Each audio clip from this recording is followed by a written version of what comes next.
Élias avait toujours trouvé son grand-père un peu étrange. Il racontait les histoires les plus incroyables sur des créatures mythiques et des cités perdues.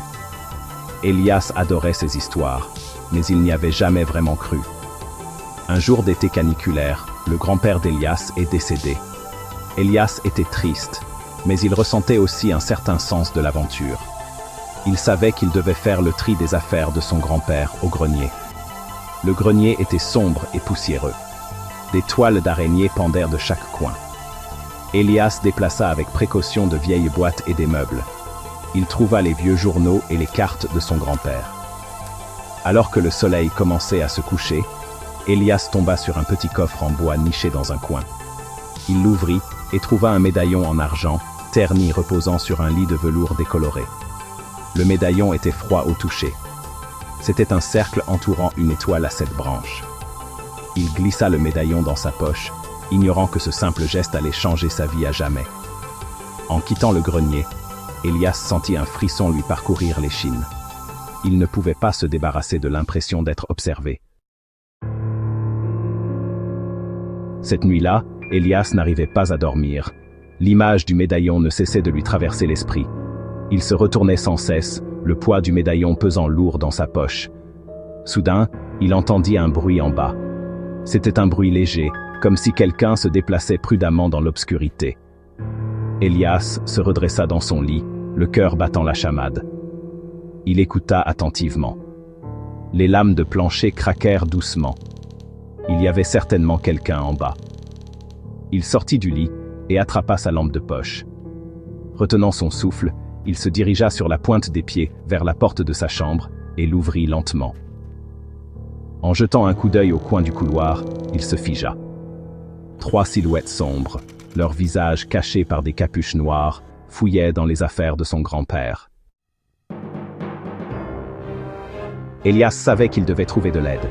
Il recula silencieusement et se retourna pour courir. Mais ce faisant, son pied se prit dans une lame de plancher mal fixée. « Il nous a découverts! Ne le laissez pas s'échapper !» Les intrus se retournèrent brusquement, leurs yeux brillant d'une étrange lumière rouge sous leur capuche. Ils se jetèrent sur Élias, leurs ombres s'étirant comme des griffes. L'adrénaline parcourut Élias. Il les esquiva, courut dans le couloir et franchit la porte de derrière pour se retrouver dans la nuit. L'air frais de la nuit le frappa comme une gifle, mais il ne s'arrêta pas. Il pouvait entendre les intrus juste derrière lui, leurs pas lourds résonnant sur le sol. La peur lui donna des ailes alors qu'il courait à toute vitesse dans les rues éclairées par la lune. Juste au moment où Élias pensait ne plus pouvoir courir, une silhouette émergea d'une ruelle sombre, lui barrant le chemin. Il s'arrêta brusquement, le cœur battant à tout rompre. Mais la silhouette, baignée dans la faible lueur d'un réverbère, n'était pas un autre agresseur sombre. C'était une fille, pas plus âgée qu'Élias, avec des yeux bleus perçants et une cascade de cheveux noirs et indisciplinés. Elle portait un juste-au-corps en cuir par-dessus une simple tunique, et un carquois de flèches s'était accroché à son dos, un arc attaché à son épaule. « De qui fuis-tu » Élias hésita, ne sachant pas s'il pouvait lui faire confiance. Mais le bruit de ses poursuivants qui se rapprochaient le força à parler.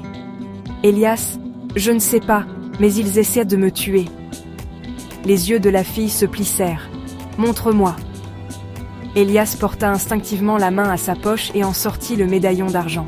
« Tu portes la marque, » souffla-t-elle. « Alors la prophétie est vraie ?» Quelle prophétie? Qu'est-ce que ce médaillon a à voir avec tout ça? Pas le temps d'expliquer. Ils sont proches, il faut te mettre en sécurité. Sans un mot de plus, elle l'entraîna dans l'ombre de la ruelle. Ils se faufilèrent à travers un labyrinthe de passages étroits, les bruits de la ville s'estompant derrière eux. Élias, luttant pour suivre le rythme, pouvait entendre les cris de ses poursuivants s'affaiblir. « Qui es-tu » La fille lui jeta un coup d'œil, un léger sourire se dessinant sur ses lèvres. « Tu peux m'appeler Kaela. Et toi, Élias, tu es le dernier gardien. » Élias s'arrêta net. « Le dernier gardien ? Qu'est-ce que ça veut dire ? Ça veut dire que ta vie est sur le point de changer. Ça veut dire que tu es le seul à pouvoir empêcher l'ordre du vide de plonger le monde dans les ténèbres. » Ils trouvèrent refuge dans une chambre cachée sous le marché animé, accessible par un passage secret dissimulé derrière un mur en ruine. Kaela, se déplaçant avec une étrange familiarité avec la ville labyrinthique, guida Elias à travers l'obscurité. Une fois à l'intérieur de la chambre, éclairée par des lampes à huile vacillantes, Elias eut enfin la chance de reprendre son souffle. « Elias, l'ordre du vide », répéta-t-il. « Qui sont-ils? Pourquoi me poursuivent-ils » C'est une société secrète. Pendant des siècles, ils ont cherché à contrôler la magie ancienne qui coule à travers ce monde. Ils ont soif de pouvoir, Elias, et ils ne reculeront devant rien pour l'obtenir. Le médaillon que tu portes est la clé de ce pouvoir. Il s'appelle l'amulette de l'ascension, et la légende dit qu'il choisit son porteur, celui qui est destiné à sauvegarder l'équilibre entre la lumière et les ténèbres. Elias écoutait, l'esprit confus. Sa vie, autrefois si ordinaire, semblait maintenant un rêve lointain. Il était le dernier gardien, choisi par une ancienne relique pour lutter contre une force obscure qu'il comprenait à peine. C'était un destin qu'il n'avait pas demandé, mais auquel il ne pouvait échapper. Tu es bien plus que tu ne le réalises. L'amulette t'a choisi, Elias. Elle a senti le potentiel en toi, le courage, la bonté, l'esprit inébranlable. Le sang des anciens gardiens coule dans tes veines, Elias. C'est ton droit de naissance, ton destin, de protéger ce monde des forces qui cherchent à le détruire. Elias baissa les yeux sur le médaillon d'argent dans sa main. Il était maintenant chaud, vibrant d'une faible lumière intérieure.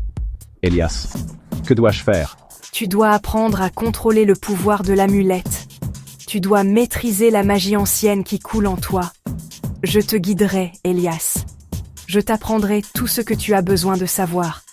Mais le chemin qui t'attend est dangereux, semé d'embûches et de sacrifices. Es-tu prêt à embrasser ton destin?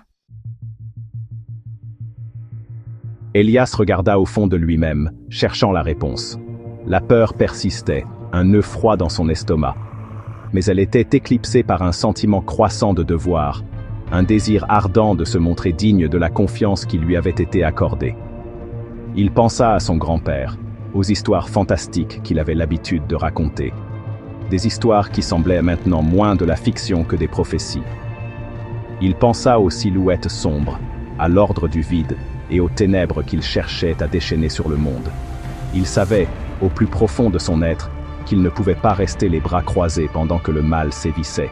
Il devait agir, il devait se battre. Elias. « Oui, dit-il, d'une voix ferme et inébranlable, je suis prêt. » Et avec ces deux mots simples, un héros était né. La vie ordinaire qu'il connaissait autrefois avait disparu, remplacée par un destin bien plus grand, bien plus périlleux, qu'il n'aurait jamais pu l'imaginer. Alors que Kaela commençait à expliquer les origines de l'amulette et l'ancienne guerre entre les gardiens et l'ordre du vide, Elias ressentit une vague d'excitation mêlée d'appréhension.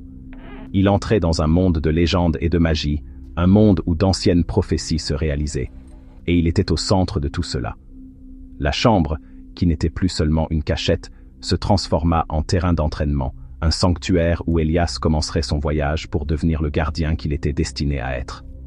L'air crépitait d'anticipation alors que Kaela, son mentor et guide, se préparait à révéler les secrets de sa lignée et le pouvoir extraordinaire qui sommeillait en lui. Le poids de l'amulette contre sa poitrine était un rappel constant du fardeau qu'il portait désormais, mais c'était aussi une source de force, un symbole d'espoir dans un monde au bord des ténèbres. Elias, le garçon ordinaire, avait disparu. À sa place se tenait le dernier gardien, prêt à affronter son destin et à accomplir son héritage. L'aventure avait commencé.